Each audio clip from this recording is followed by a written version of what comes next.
Welcome back to the Southern African Railway Association's conference and exhibition. I am standing with Markus from Siemens Mobility.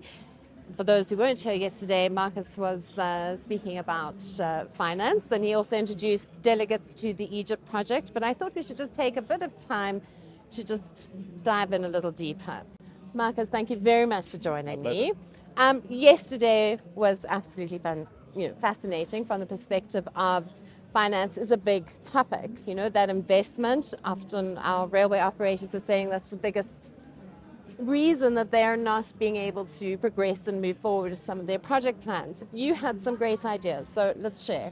Our approach is, of course, we're a technology company, we are the ones the customers talk to, of course, about technology, but we want to spread the message even further. Not only can we help them create solutions for their needs, but also help them get the respective funding in place by acting as a connecting element to the capital market, so that we have excellent contacts to many banks around the world.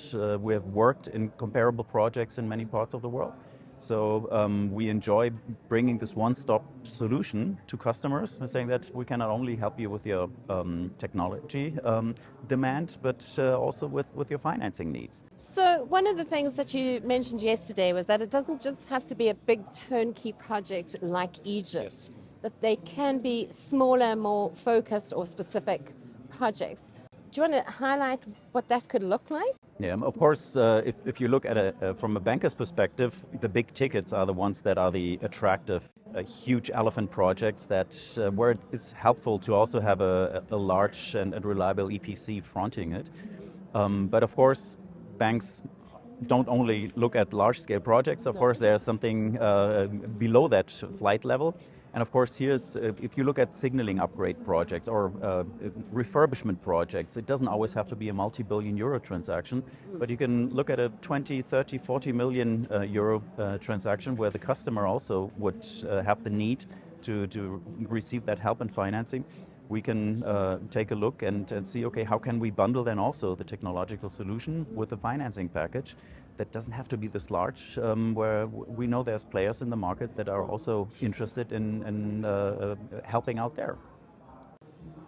I know you're from overseas and you've come out here, but you've obviously kept an eye on what's going on in the Southern African region, and not all the way up into Africa, just the Southern African region. In your view, what do you think is the most exciting project?